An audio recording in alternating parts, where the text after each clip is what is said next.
And as the pandemic continues to dominate the headlines, of course, the ongoing investigation of the Steele Dossier still remains. That's a report by One America's Dana Alexa.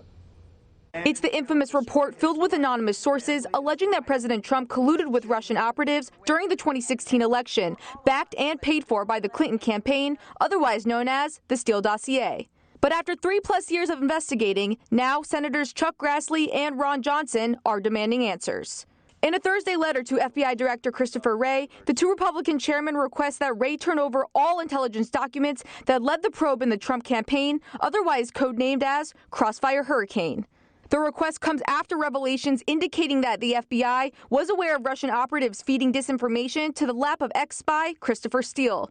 But if you've watched any interview of former FBI Director James Comey and his successor Andrew McCabe dating back to 2018, there is no mention of this inkling of information.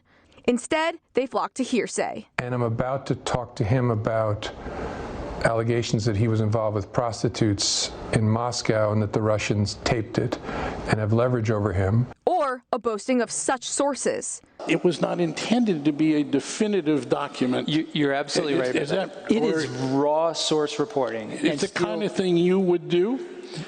Steele presented it as such. It's the kind of thing we see often from sources. And we knew that Steele was working a number of different sources, some of which had sub-sources and sub-sub-sources, and he would represent that in the reporting, as any good source should.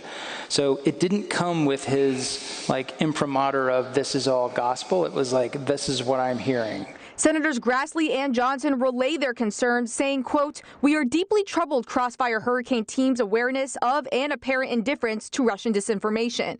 Also adding their disturbance by grossly inaccurate statements made by those in charge. They say Wray has until the end of April to send over what could be damning information. Dana Alexa, One American News.